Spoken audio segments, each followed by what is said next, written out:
ladies and gentlemen, and welcome to Team Lawrence. I'm your host, Pat Brock, the Public Information Officer for Lawrence County Schools. And it is American Heart Month and CTAE Month, and we're doing a special show to bring awareness about our self-care. And we've got some subject matter experts here that are going to chat with you, as well as making this thing just a little bit personal. We've got Randall Gay here, who is our CTA Director here at Lawrence County Schools. How are you, Randall? I'm fine. Pat, how you doing? Doing well. Good to see you. Good to see you. And we've got our training coordinator, Mr. Mitch Cobb. Good to meet you. Good to see you. Now listen, so let's share a little bit, because when you're talking about heart health, our district is one that has so many young people and adults, and we want to make sure that we are giving them, for one, the best possible education, especially in a field such as this. So we'll start with you, Mr. Gay. Talk to us a little bit about what Lawrence County Schools already has in place. Well, for the Lawrence County School System, each year during post-planning, we have a CPR training session. And Mr. Cobb and Ms. Dina Johnson, our healthcare teacher here at West Lawrence High School, they conduct that training for all of our coaches and for any teachers that would like to be CPR certified.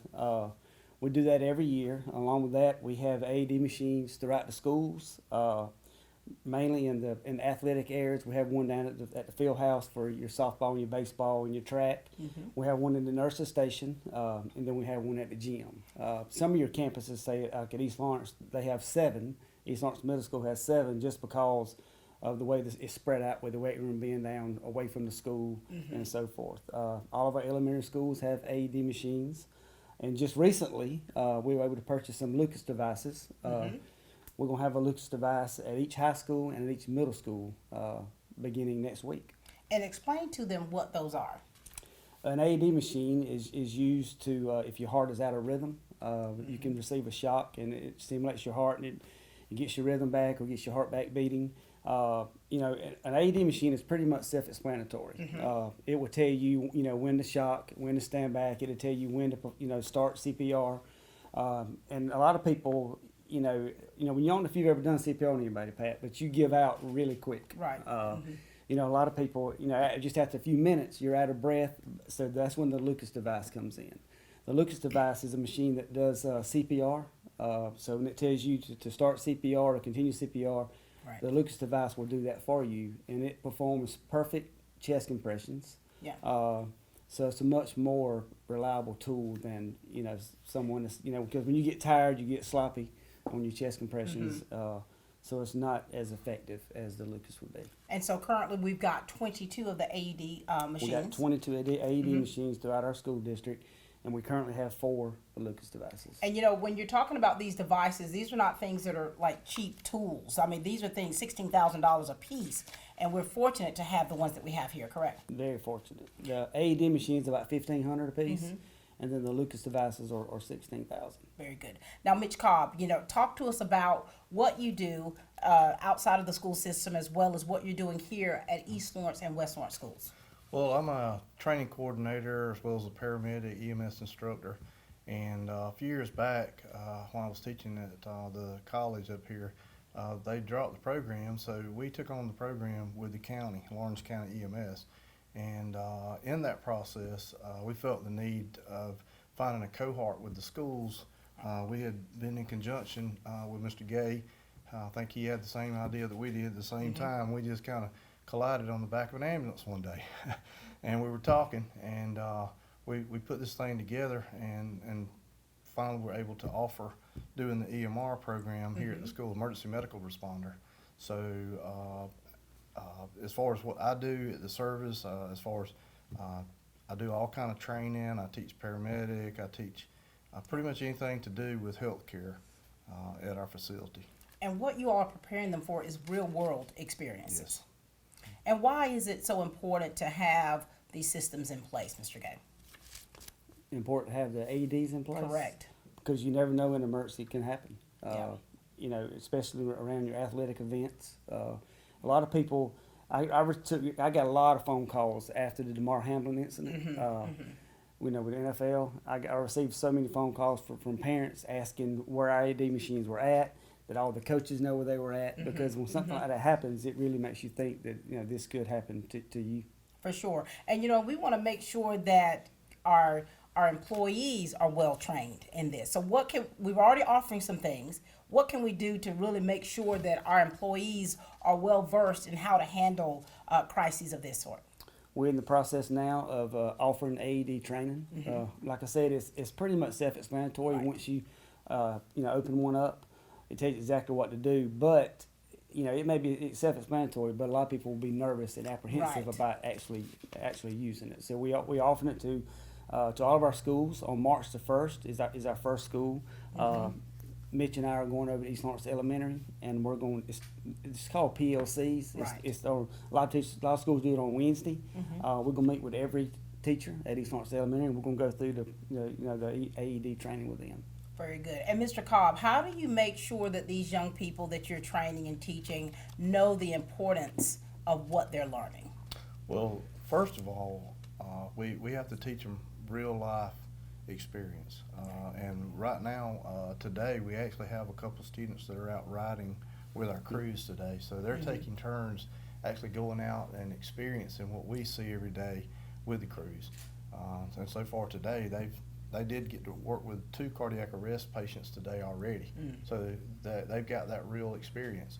But the one thing that we do is we try to give them some awareness and give them something to take into the future. I know all of us here have experienced some trauma in our life with health care. I know Mr. Gay here and I have both had some things in our families that have been very life-changing, and that's the reason I'm here. Yeah. I changed my career path about 20 years ago, and that's why I'm here at this high school, because I want to change everybody's life. I want to help everybody learn how to do CPR. Very good. And so that's what we try to instill in this EMR class. It's an entry level awareness program, and that's the first thing we do the very first week is I teach them and I get them certified with the Lucas and the CPR. Very good, and we're so thankful that you're here. Mr. Gay, share with us a little bit about your personal story. We had chatted a little bit before. When you're talking about something hits home, it hit your home. It did. So talk to us a little bit about that. As Mitch said, we kind of bumped into each other. What he's referring to is on October 20th. I'm trying not to You're get good. emotional, but I got you, buddy. I'm sorry. You're all right. On October 20th of 2019, I had a heart attack myself. Yeah. Sorry. Good. It is a life-changing event. Yeah. I did not require an AED machine or any CPR or anything, but fortunately my wife was working in cardiology at the time at Fairport Hospital, and I just started, she saw the symptoms on me, Right. and she saw what was going on, so it was great that she was there. But I wound up having a cath with Dr. Vega. I remember Dr. Vega telling me, he says, you just had a stress test 6 months ago. Right. We'll do a cath, but I think it was just an episode that, just a freak, thing that happened. And then so we did a cath, and then I remember laying there, and I'll never forget these words. Dr. Vega says, "Oh no, this is the worst I've seen with someone his age." So I wound up having open heart surgery. Mitch was my ambulance driver. That's when the conversation first began about offering the EMT EMR classes in our school system is on the ride to Macon in the ambulance. Wait a minute. You were talking about work? I was trying to keep my mind off it. But I had 5 bypasses done. My left main was 99% blocked. So that was a life-changing event for me personally. So I realized the importance of having the machines in our schools. And I remember when that happened, and I kind of, for me being your friend and have known you since we rode the school bus together in grade school, what I thought, I'm like, wow, we're around the same age, and it's like, when it doesn't even matter how old you are, and it's like you consider yourself very healthy, you live an active life, and so when you experience that, I know that it changed your life forever. It did. And a lot of times, you look at people. I was doing CrossFit at the time. I had just had a full blood workup, done. I had a total cholesterol of 123. which I think is pretty good. Mm-hmm. So I had all, I didn't have all the symptoms of I was going to have a heart attack at 48. So And so here you are, you're yet here to tell the story. praise God. Praise God. Any last words that you two want to make sure that you share with our viewers, what we want them to know, anything professionally or personally you'd like to share? Mitch? I just want to say that it's so easy to do CPR. It's so easy to learn. Some people say, well, I can teach a monkey to do CPR, and that's true. It's very easy to learn in a matter of a few hours. And this machine, the Lucas machine down here, is just it's 97% effective. When you put it on a Bluetooth, man, it has a 97% working efficiency. The AED, and this is actual numbers, the AED itself, within 4 minutes of a witnessed cardiac arrest, is 92% effective. 4 minutes. So if you already know how to work these AEDs, where you can manage to get them on, follow the prompts, and do the shock like it should, just think how many people would live. That 4 minutes goes quick when you're in a situation like that. So I just say to everybody, if you get a few minutes, whether you get certified or not, just go somewhere and let somebody show you how to do it, because it may make the difference in you or your family. Very good. Thank you. Mr. Gay? I would just say that, knowing CPR is not just for healthcare professionals or coaches or teachers. Right. It's for everybody. I mean, our county is huge. And what really got me on the Lucas device was, when you picture an ambulance driver, you have two people in an ambulance. Right. Okay, you have a driver, you have someone in the back. Cedar Grove's a long ways from Ferry Park Hospital. Someone goes in cardiac arrest in Cedar Grove, one person can't physically do CPR from Cedar Grove to Ferry Park Hospital. But if someone's in that home that's been trained with CPR, then the chances are a lot greater. Yeah. Very good. Well, thank you both so much for sharing with us. Thank you for getting a little bit personal with us, Mr. Gay. So proud of you. And thank you for all the work that you're doing for Lawrence County Schools. Thank you. Mitch Cobb and Randy Gay. Allen's Heating and Cooling is your licensed Amana equipment dealer. Trust Allen's Heating and Cooling to install and service your heating and cooling unit. Allen services all brands, and with the purchase of a new Amana, offers a lifetime compressor warranty. Call Sean Clark or any of his friendly staff at Allen's Heating and Cooling, your Amana dealer. Amana lasts and lasts and lasts.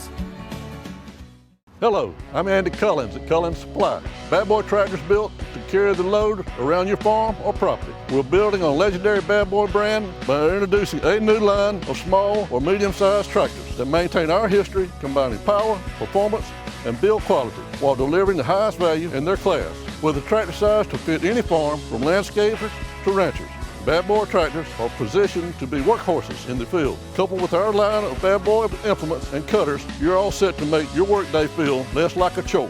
Visit us at Cullins Supply, 910 East Jackson Street in Dublin, or 826 South Harris Street in Sandersville. All right, ladies and gentlemen, we've got our healthcare science instructors with us. We've got Nicole Strickland for East Lawrence High School, and we've got Deanie Johnson for West Lawrence. How are you ladies doing? Doing good, thank you. Now, very good. Now, tell us a little bit, give us a little bit of your path to where you are now, where you start off. You're both nurses. So share with us a little bit of your story, and then let's segue to where we are today, okay? Okay, for me, I started in healthcare as a nurse in the pediatric department at the medical center in Macon. I was there for 13 years. After my last child was born, I stayed home. And then I started working in the school system as a school nurse, and was approached about starting the healthcare science program here at West Lawrence in 2012. So I've been here since the fall of 2012. Okay, very good. What's your path been like, Nicole? Yeah, so I went to nursing school and then got out and worked at Fairview Park on the surgical floor. And so I was there for a few years and then transitioned into the high school role. And how long have you been a part of it? Almost 20 years. Love that. Yes. And so, ladies, when you talk about this transition, you've gone from practicing nurses to actually teaching this craft. How has that journey been? And talk to us about these kids that are in these classes and what they're getting from them. Well, for me, I enjoy using my stories from from clinical experience and relaying those to the students. And I think that more than just book work, then they can understand that a little bit better when you relay life scenarios. Right.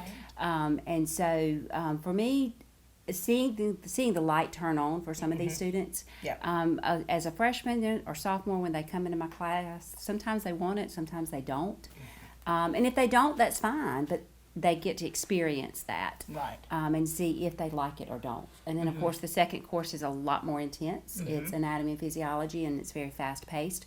And that kind of lets you know, hey, I want to do this or I don't. Right. And then third course options, hopefully they get out into the real world some, possibly some job shadows.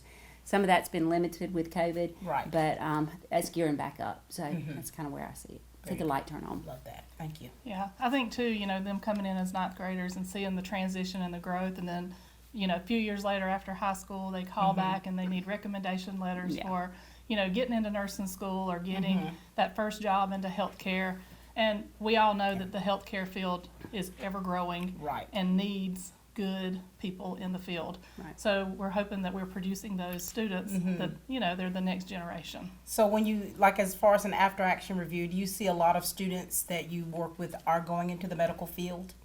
I do, yeah. Yeah. Yeah, it's rewarding. And you're also, with Skills USA. I mean, you all are doing first aid, CPR, and different things like that. Right. Champions at that as well. So you're really doing the work to make sure that these young men and women are set up for success if they are going into the medical field. Right. And so, we also, with all of this, we have certifications. Right.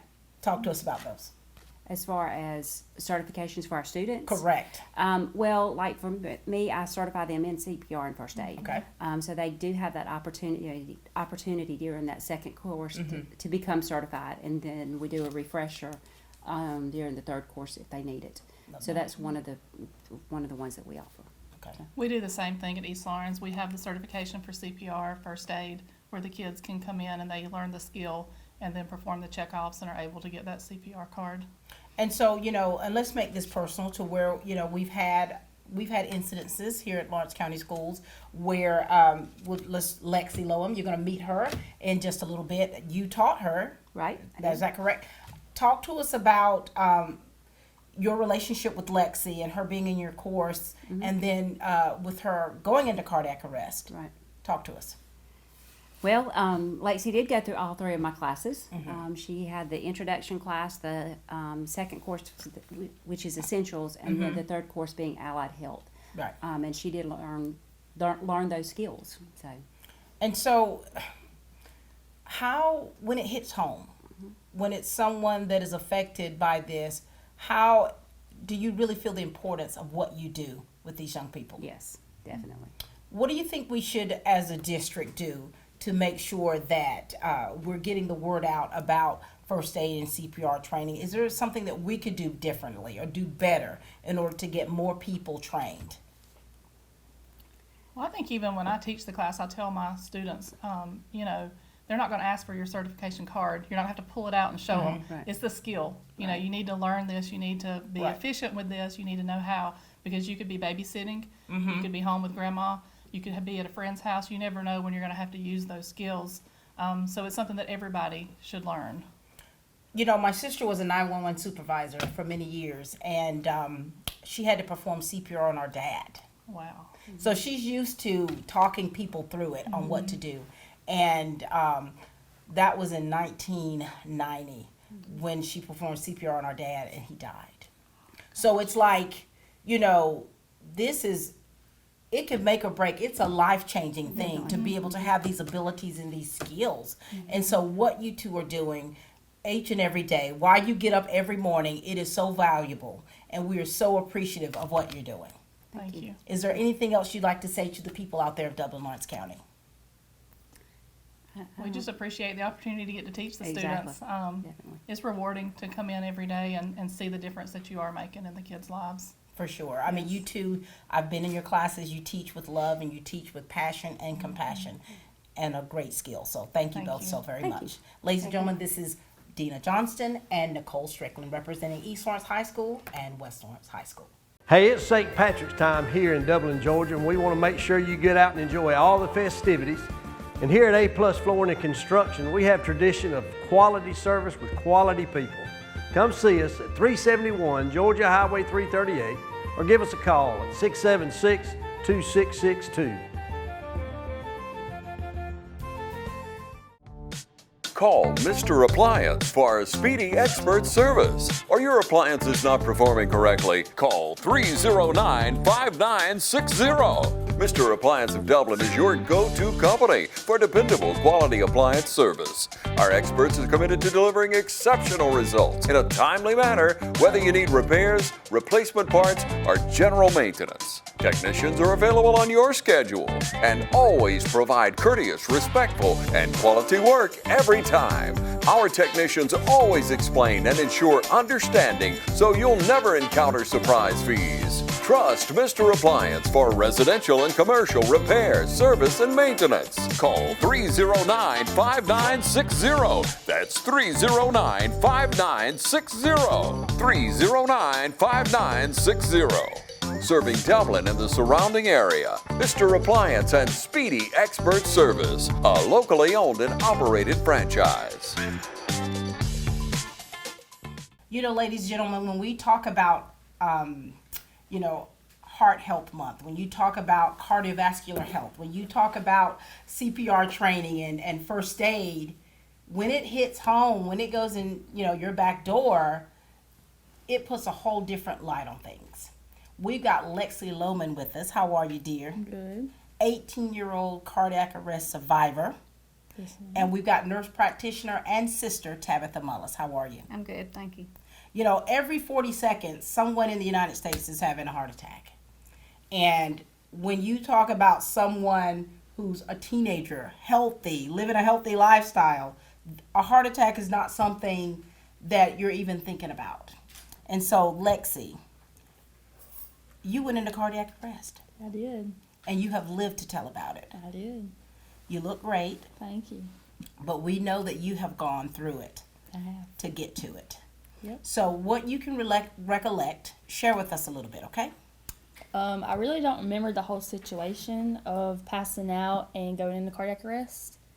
But I remember vividly of being in the hospital, of having ECMO done and it getting took out. And I remember all the stories that everyone would tell me during in the hospital when I'd ask like what's going on and everything. I would be in pain a lot after surgery. I would cry. I was very emotional. My emotions were very everywhere. Mm-hmm. But it's put a lot on me, and it's changed the way I look at a lot of different things now. And I didn't expect this at all. Like, it's just not something you think about, like, would happen to you. Of course not. And now here Yeah. you are. Yeah. When you think about the support system that you have and have had throughout this traumatic event, what do you want to say? I'm thankful for the best family and friends that have been there for me during this whole situation. It's changed a lot of people's life on how they look at things. I've noticed that, especially my best friend, Malia Jessup, if you know her. She's been through it, and it changed her life, and it changed my boyfriend, Cade's. It changed everybody's life, my mom's, my dad's. Yeah. Everybody's looked at it different, and I've gotten closer with a lot more people and stopped taking life for granted because you never know when you're going to be here anymore. For sure. So, yeah. Tabitha, I see as you're looking at her, as a professional, and then personally this happening to your little sister. Yeah. Talk to us about tell us from your perspective what took place and how devastating it was for you and your family, and what all you all did to make sure that she had the best possible care, and to be there with her every step of the way when she couldn't speak for herself, when she did not have her voice. You all were her voice. I can remember every bit of it vividly, and I'm gonna try not to get emotional, but it's kind of hard. But so I had just previously gotten out of the hospital myself the week before, and it was my first day back at work since being in the hospital, and it was about 7:42. that Lexi FaceTimed me trying to find where she was supposed to park. She was at her second day of orientation at the hospital because she had just started. She was going to be a nurse tech because I had encouraged her to get some experience so that she could get into nursing school. And it was her second day, and she didn't know where to park. And I can remember I was getting ready. I was trying to get out the door with my keys, the kids, everything. And she's like, I'm looking at this map, and I don't know where to park at. Right. And I'm like, right there. It says it right there. I said, just park right beside my office. And she's like, okay. And she seemed fine. Everything was fine. And then within 12 minutes, I got another phone call from my office manager who had seen the event happen where she passed out. And, gosh, I think I sped through every light and swerved as safely as I possibly could to get to the hospital. Yeah. And when I got there, I don't even remember if I put my car in park. That's how much the adrenaline was rushing through me. And I ran and seen her on the ground on the metal ramp and a large amount of people around her. So within 12 minutes of me talking to her, she was in cardiac arrest. So thankful for the bystanders. She had two nurses that were going to be in orientation with her who had enough knowledge to go get the AED and put it on her, and they started CPR.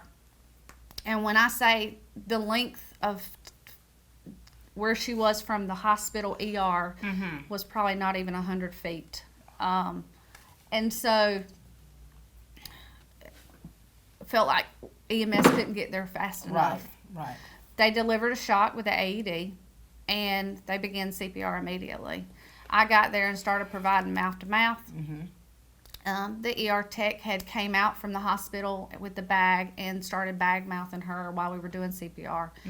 And we went and got the stretcher because EMS had not arrived on scene yet. And all I could think was, we're not letting my sister die in this parking lot. Right. And so we got her on the stretcher and took her straight to the emergency room. And then the staff was miraculous, is all I can say, because they saved her life.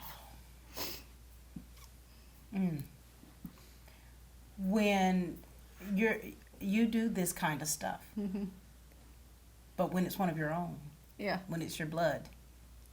Lexi, you had no idea what was going on. I didn't. So how long was her journey? Talk to us about her journey in the hospital. They revived her, and then what? So Lexi was in what we call ventricular tachycardia, which is one of the lethal rhythms that cause cardiac arrest. When you place an AED, that is the purpose of the AED, because when you have what we call in the healthcare field a shockable rhythm, it will shock you and hopefully restart your heart. And when we got her to the emergency room, finally she was in it again, so they provided more shocks, gave her medication, CPR, and got a pulse back. That felt like a good 30 minutes that happened. And I can't speak any better news. Dr. Jeffrey Serrata was the ER physician that day. Dr. Gary Daniel, which is the cardiologist that I work for, he was in the hospital momentarily right after that as well. All the healthcare staff that was involved in that day at Fairview Park Hospital, by no means am I VIP, but I felt like VIP that day. Because they came to our rescue. They made our family feel absolutely welcome. They found us a place to sit. There was tons of us because, of course, you know, she's an 18-year-old kid. And all of us just didn't expect this to happen. And so Fairview Park Hospital is A+ in my book. And they're family to me. I've worked in that hospital since 2003. Wow. And so we were transferred to Piedmont in Atlanta. She was air evac'd, and we're thankful for that service because it got her there in a timely manner. And in the process of going there, the doctor at the receiving hospital called my mother and Lexi's father and wanted to start immediate ECMO on her. And that was the first step in her process of recovery. She was on the ventilator for a good 36 hours, and then we got her extubated. And if you've ever watched that movie 50 First Dates, where she forgets the same thing every day, Lexi couldn't remember anything after 15 minutes of talking to her for a good 2 days. So we were exhausted but thankful. We had to tell her the events over and over again.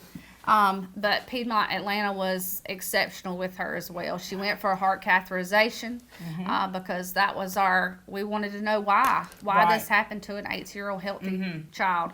And she went for a heart catheterization. She had clean arteries like we expected. She did not have any kind of cardiac anomalies that would be congenital that would have caused that. Right. And then it led us to her getting a defibrillator. Permanent defibrillator. Right. So that way, if this ever happened to her again, she would have an internal defibrillator that would do it immediately. Lexi, when you listen to your sister share what you experienced, things that you don't remember, tell us your thoughts on it. Things that I don't remember, like. Wait, can you ask that again? That's okay. So this has been a lot. This has been a lot Yeah, for it you. And has. you have had such a support system, and I see them out there now, and she's trying to keep it together. But, you know, how important is it for you? And how important has it been towards your recovery to have people, loved ones, in place who have been with you every step of the way?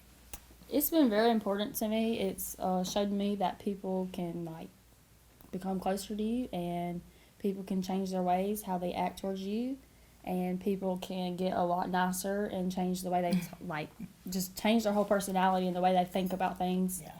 And it's very important to me how everyone's just acts different now, and it just puts a toll on their lives because of the situation. For sure. Because you don't expect that in an 18-year-old.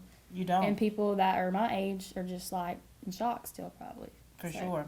And you know, there are 1 in 5 people that die from a heart attack.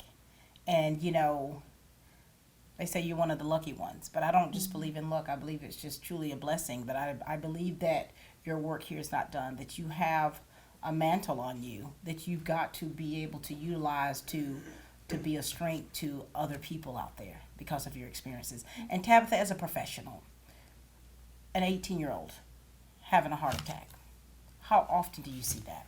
We don't see that very often at all.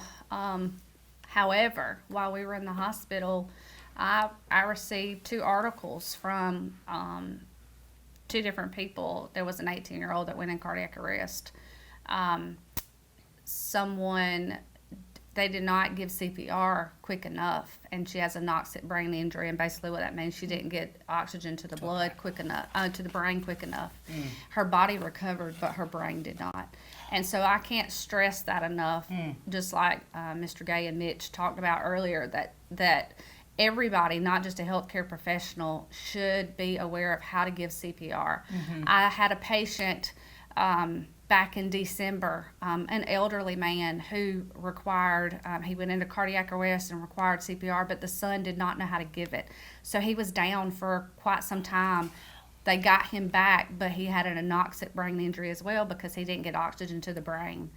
And so that is why I've been so adamant about making sure people know what an AED machine is, how to give CPR, the importance of giving early CPR. It's just, I mean, you just don't see this often. I mean, you don't see that. You don't think that this is going to happen in your schools. You don't think it's going to happen in your elementary schools, but it can. It can. You know, I get to go into all of our schools, and I see young people now, they act as though they're invincible. They act as though they can do anything they want to do and that they'll live forever. And, you know, I think that, Lexi, you have really opened people's eyes to say, hey, this thing is real. That I've got to, you know, be more conscious of my health, cardiovascularly for sure, and that, like you say, people are changed because of what you've experienced and what you're still going through. Tabitha, is there anything else that you want to share with us, or you want to make sure that the people out there know from a professional standpoint, but also from a personal standpoint? I was speaking with Dr. Serrato, which is the ER physician that was instrumental in bringing Lexi back to life. Afterwards, about a week or so afterwards, we were talking about her recovery, and he was just so ecstatic about how well she was doing. Right. And the very first thing we both said was that we will never, ever not listen to a symptom that someone has, because I had beat myself up because my sister came to me the weekend before her accident, and she was having some chest pain.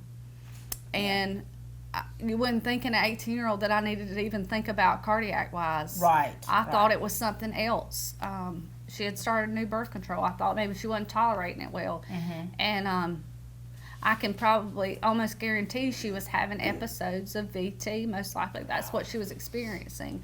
And we both said that we'll never dismiss a symptom of any patient of any age, because it does not discriminate. And that's what I want people to know. It puts in perspective, doesn't it? Because I think a lot of times when we have little aches and different pains that we kind of like, Oh, my kids will tell you in a heartbeat, oh, it'll be fine. It'll be fine. They know, Mama, we're not going to the doctor because Mama's just going to say it's okay. But I will not do that again after this event with my sister. I will not dismiss any kind of a symptom that could remote in death. And we want to actually say that to the people out there to make sure that if you're having symptoms and you're not sure about, you've got to get yourself checked out. Yes, I have lots of patients that will tell me, oh, I'm just having some heartburn. I think it's this. And this is the one comment that I make is, you just tell me what you're feeling and you let me decide what it is. Yeah. And so it's important if you have chest pain, if you have shortness of breath, if you're fatigued, if you can't get up and go to your bathroom without giving out easily. You don't have to have chest pain. You don't have to have shortness of breath to have a heart attack. You can have a silent heart attack. My mother, for instance, had an abnormal EKG and had a heart cath, and she had a 99% blockage and required a stent. So it's very important that you understand the signs if you're not feeling well to let your healthcare professional know. Very good. Thank you. Lexi, anything else you would like to share with everyone? There's nothing else. You're just a walking, living miracle. We're so thankful to the Lord that you are yet with us. Yes.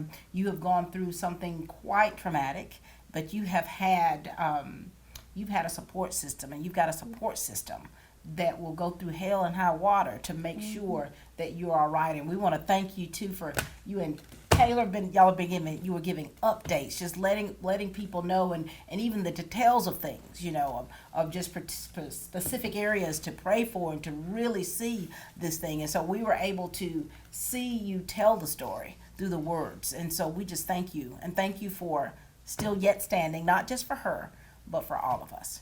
Thank you. Lexi, continue to be a light, okay? Keep shining bright. Ladies and gentlemen, this is Lexi and her sister, Tabitha. At Central Georgia Primary Care, we are dedicated to improving your health and quality of life throughout Lawrence County with state-of-the-art facilities. We are your one-stop shop for all things health care, and there's a location near you no matter where you live. Central Georgia Primary Care is located at 406 Central Drive in East Dublin and just off Hillcrest, at 101 Mercer Drive, and in Dublin at 230 Industrial Boulevard. North, south, east, or west, there's a Central Georgia Primary Care centrally located near you. Hi, I'm Dr. Dustin Gay. I'm a local orthopedic surgeon with Houston Clinic Orthopedics, and we'd really like to invite everybody to come out to our new office facility to take a look at it. It's a larger space with physical therapy, and we're just excited to have it, and we'd love for people to come out and visit us. Come by and see us today at our brand new location, the Houston Clinic, Medical Drive in Dublin. All right, ladies and gentlemen, this has really been a wonderful show. It's been quite informative and also a little bit on the emotional side. And we've got Lexi's mom here and her niece. How are you doing, Beth? I'm fine. Good to see you. Good to see you. And we've got Taylor Sapp. How are you, Taylor? Good, how are you? Doing well. Now, you've been watching how this show has been going and just kind of hearing from people's side and their aspect of it. So we want to hear from you two to let you share, because I think that when Lexi went through this, I think you all went through it. So we'll start with you, Taylor. Share with us. So I was actually at work when I found out at Southwest Lawrence. I'm a sub there. Abby Jo, my best friend, actually texted me, and she was like, "Have you heard about Lexi?" And I think we were kind of both in shock because we were just sitting there texting about it, Right. not really understanding really what we were saying. And then I found out, and I immediately left work. Southwest Lawrence, Mr. Ed Bland, Miss Celine Sapp, they were very good to me. Miss Celine drove me to the hospital. She didn't want me to be driving crying. So when we got there, all I had heard was she was on a ventilator. You know, basically, she was just laying there, no really life in her, and that was really the scary part. And we had already had a lot of family there. The pastor at Pleasant Hill Baptist Church was already there. So the word was kind of getting out, and everybody was, you know, blowing our phones up, asking. Right. It's definitely life-changing, as we've all stated during the show. It just makes you realize, you know, that I'm 18 years old myself, and, you know, that could have been me. And that's how I think of it, seeing Lexi go through that. And we kind of all went through it together as a family. Yeah. You know, we went from Fairview Park Hospital all the way to Piedmont in Atlanta, and we stayed, you know, the whole week and a half that we were there. And we really just went through it together. You know, we had no option but to put our faith in God and kind of just leaned on each other throughout the whole situation. And I know that it's like we're the type people, like, we like to fix it. Yeah. You know, we like to have a solution. We like to be able to, you know, to just change things. And it's like when you have to truly have faith, it can be it can be pretty tough. Yeah. So, Mom, share with us a little bit about you and talk to us about witnessing and going through something that, you know, that your daughter went through, and share with us, okay?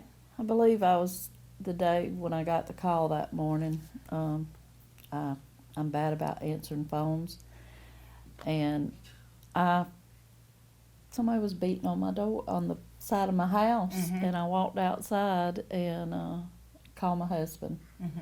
So when I tried to call, he told me that she get to the hospital. Lexi went into cardiac arrest. I just fell to the floor. Don't remember much. Don't remember how I got to the hospital. I walk in, and my husband was standing outside with a nurse, and they took me on back. And I see Tabitha on a breathing machine, and her eyes were swollen, and there was a nurse by her. And I thought that Lexi was dead, but she assured me no, they had her. But I didn't know what was going on with Tabitha.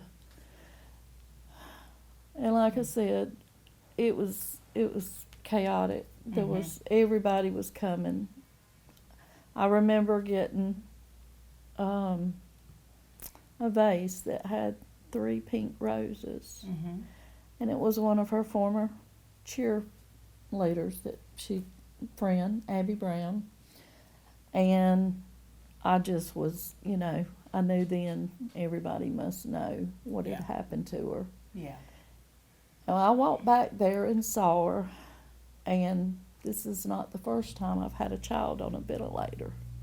My 18-year-old, well, he was 16, he was a student at West Lawrence. And when I saw her, I just couldn't stay in there. I could not watch her like that. I didn't want to remember her on a ventilator, and you know, it was really surreal. But I tell you, that hospital, phenomenal. Wow. Fairview Park.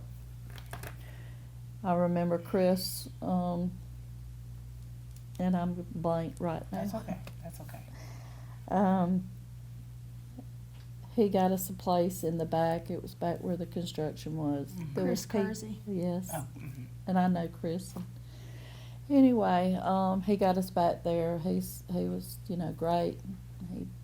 He stood back there, and he told me at church that, and I don't remember him telling me at the hospital. Like I said, I don't remember a lot of things. I sat there really just so worried praying. Right. And I was, and then I remember when we walked outside and she was going to be airlifted, I stood over there and just watched them taking her out. And that was the hardest thing, is to let her go, because I didn't know if she'd make it there. Right. So, As and a- we went and headed to As Atlanta. as a parent, you've experienced trauma before, and so, but to hear you go, your baby girl, Yeah. and it is surreal. This is something that does not normally happen, and if it does happen, we sometimes say, "Not my family." Right. Not my family. And so throughout this whole ordeal and everything you've gone through with Lexi and still go through with her, what life lessons have you learned, Taylor? Definitely don't take things for granted. We were already close before this happened. We have a thing that's called JSA night, and it's the Jessups, the Schillenbergs, and then Abby Joe's added on at the end. And then Lexi comes with us, and we eat every Monday night, and it's always a thing that we've always done. And she actually didn't come to the Monday night supper that we went to, so we didn't think nothing of it. And then you hear the news the next day, and it's like you really take things for granted. Like, Right. why didn't we text her and say, why aren't you here? You know what I'm saying? Yeah. So. I love that. Mom, what things have you learned, and what do you want people out there to know? When your child tells you they don't feel good, find out what's going on, because she did that to me and I could beat myself up for it. She kept telling me that over the weekend her chest hurt. Well, again, she's 18. I thought maybe, it was indigestion, something she was, ate, just I didn't know. And Sunday morning that at church, she had to get up and walk out. She said she felt nauseous. But it didn't put two and two together that this was what was fixing to happen, and I had no idea. And when she left Tuesday morning to go to work, I told her bye, love her. And that was, the worst day ever. And I'm sure that as people are watching this and hearing, from the families about what they experienced and things that you absolutely take for granted, we're hoping that you're putting things in perspective in your own lives about things that we should not take for granted. Having you all here has been really, it's been really something special, because we know that this is a very sensitive subject. Yes. And we're appreciative of you all taking the time to be with us, to speak with us, because we're hoping that it does help someone out there. Because it's like, there's so many families that have gone through so much and are going through so much. And so I think that when you're able to be a voice, that is really a blessing to be able to help some who don't have a voice. Anything else you'd like to share? No, I just, I would like to say that there's been so many people praying. Prayer works. Yeah. I can't stress that enough. Prayer is, God was our miracle that took care of my baby. And the people of our community, other communities, prayer vigils, people reaching out to us, donations, Angie Toya, Christy Clements doing fundraisers. I can tell you it's not cheap in Atlanta, Georgia. Right. Staying up there, eating, in restaurants, and the people that came, we had a lot of people came and saw us and brought us food, and I can't stress it enough, For sure. That's our village. It is. I was going to say I love I was about to. Lawrence County has been good to us, good to Lexi. For sure. And when I was able to stop by the hospital, I saw your village. Oh, yes. I mean, you all, piled on top of each other, just, but you were there. And that is that love in action.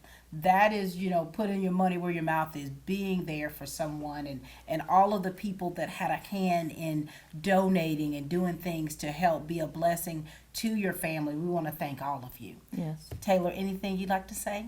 Just thank you to Fairview, thank you to Atlanta and Piedmont, Tracy Pollock, who set up a meal train and a GoFundMe that helped get this fundraiser started, and all of our family and close friends, and even some people in the hospital I didn't even know, and they showed up, and that just shows you how much support you really have behind you, and we really did have an army of people behind us. For sure. Very good. We did. Thank you so much for sharing with us, Mom. Thank you. Thank you, Taylor. Thank you. Ladies and gentlemen, part of her village.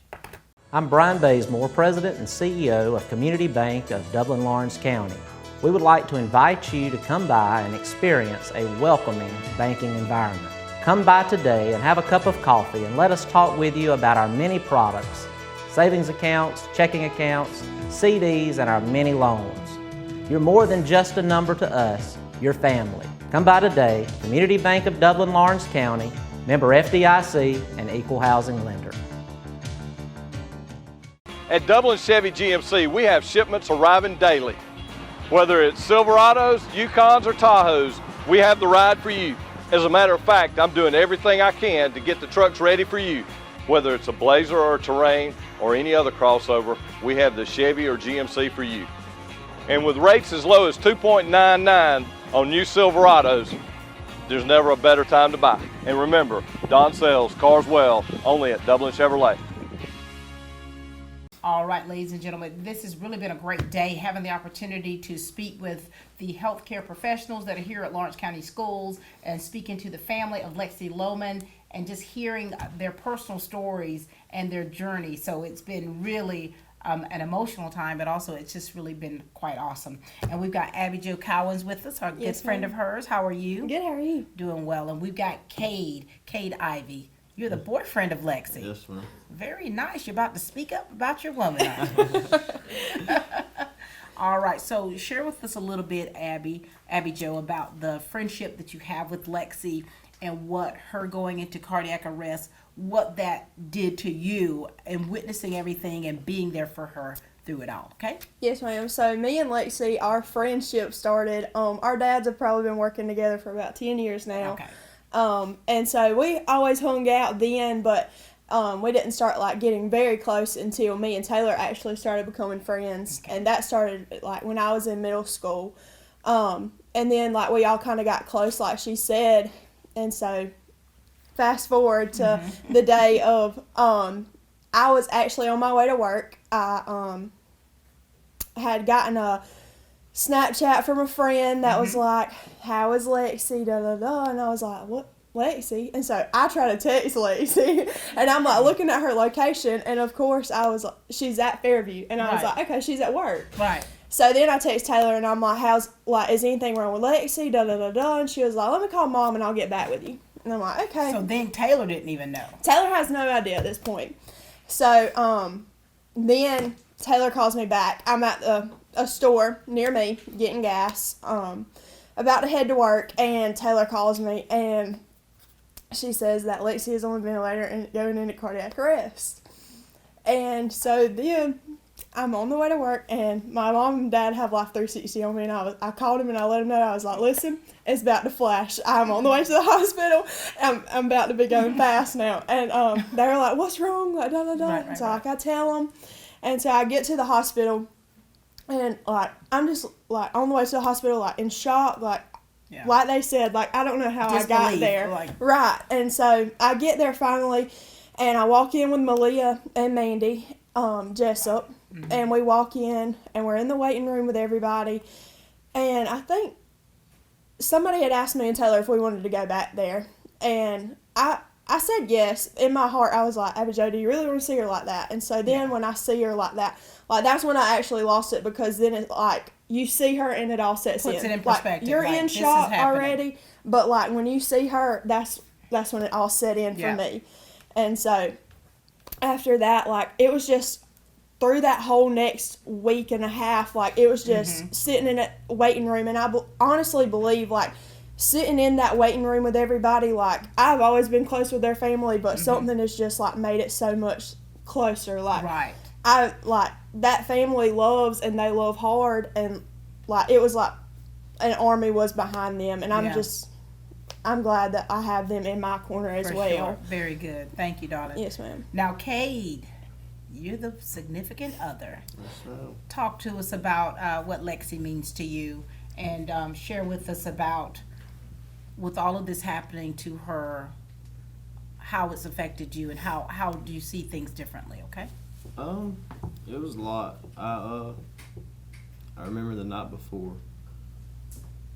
I'm sorry. You're okay, baby.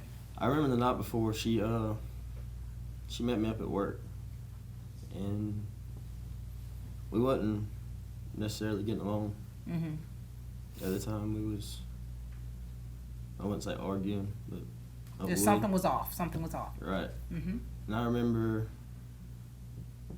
next that night flashed by. Mm-hmm. I'm on my way to work, and I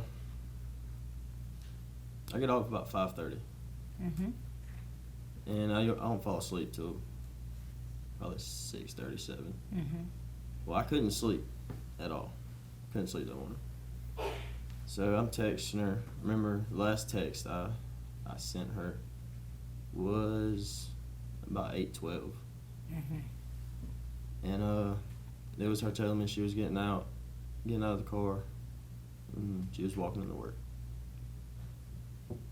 And that was it. I fell asleep. So you were asleep. And so I just when got you, off of work. when did you find out what had happened? I didn't sleep but about 2 hours. I don't think I woke up to probably 50 missed phone calls, text messages, wow. everything like that. Her mom, I woke up from my mom, Mm. and it was just text. It was a text message. She had said, "Call Beth, ASAP." Right. And I just knew something had set it off right then. So I called her. Mm-hmm. She told me. I dropped to the floor. Wow. Right then. Right then. And prayed. And that was it. I don't remember going to the hospital. Anything I remember seeing her. Mm-hmm. That was it. And going through this ordeal as the boyfriend, I remember seeing you at the hospital. And I remember as I was leaving, I gave you a big old hug. Yes, ma'am. And I held you tight. And when I walked off from you, I hugged you, and I knew you were hurting, but you couldn't verbalize it. Right. And I walked off and started crying because of the hug, because Yes, I ma'am. knew you needed it, and I knew that you couldn't verbalize quite what you were feeling. It was all a blur when we was up there. I couldn't. It was all anxiety. I wouldn't. Mhm. I wanted to do something. Yeah. I couldn't sit still. I wanted Right. to be back there. I wanted to fix it. You wanted to fix it. Yeah. And so, Abby Jo, you all, when you saw Lexi and everything that she had to go through to be able to sit over there, looking as cute as she is, I mean, what kind of perspective, what different perspective do you all have now, for one, about your friendship, your relationship with her, and just in general? I can remember being at the hospital and they let us back after they had taken her off the vent and stuff and let her get a little bit cooled down, because she did go into initial shock whenever she woke up. For sure. And I was just so excited to get back there and talk to her, because I was just hearing her voice would have given me some relief. Mm-hmm. Well, then I hear her voice and I talk to her and stuff, and we're talking and whatever, and then 5 minutes later she's like, "Hey, Abby Jo, you're here?" And I'm like, what? It scares me, and then they Yeah. have to explain to me she's forgetting That short everything term. as you go. Yeah. And so now that it's just crazy to me how we were then, having to repeat everything, and then a few days later, her emotions were very heightened. If she was sad, she was sad to the max. If she was Right. crying, it was bad. And so I can just remember that, and now seeing her not back to her regular life because it's going to be a while. Like, she's Right. got a long way to go. But I'm just glad to where she is now because it's like a reassuring feeling. Like, For it's sure. God can lay that peace on your heart very fast just by hearing like a sound of somebody's voice. That's right. Cade, the protector. What has changed in you? What has changed in your perspective? What has changed in, when you see or when you've witnessed and gone through this, some things you say has been a blur to you about your girl here. What's changed in you? What perspective do you see? In what ways do you see things a little differently? I feel like it made our relationship with God, it grew tremendously. Yeah. It went up the walls a lot, and it's still by no means not perfect. Right. That's just one thing you can take one step at a time. For sure. And what message do you want to give to the people of Dublin, Lawrence County, and specifically to young people? Because I'd said before, a lot of times young people act like they're invincible. Right. Like you can do whatever. I mean, I kind of wish I was young a little bit. But Yes, ma'am. what message do you want to give to them? Do not take anything for granted. Like, don't think you have tomorrow because you're not promised tomorrow. Yeah. And that's just one thing that I learned through it all. And sometimes you don't know how close like a friendship is until something like this happens. Yeah. Cade, any last words from you, sir? It's been a pleasure Yes, ma'am. chatting with both of you, and I think that when you experience something this traumatic with a loved one, it makes you very vulnerable. Your emotions become very schizophrenic to where you're up, you're down, you're happy, you're sad, and you don't know how to even feel. And you're like walking on eggshells because you don't want that other shoe to drop. You don't want something else to happen. And so, therefore, you're kind of like, it's difficult. Right. Yes, ma'am. As you're transitioning. And so we know that you all just continue to work through it. Continue to be there for one another. Continue to be a sounding board for one another. Listen to those cues. Make sure that you're making smart choices as well. And like I said with Lexi, continue to be a light. Yes, I am. It's been a pleasure. Ladies and gentlemen, this has been a wonderful day. American Heart Health Month, CTAE Month.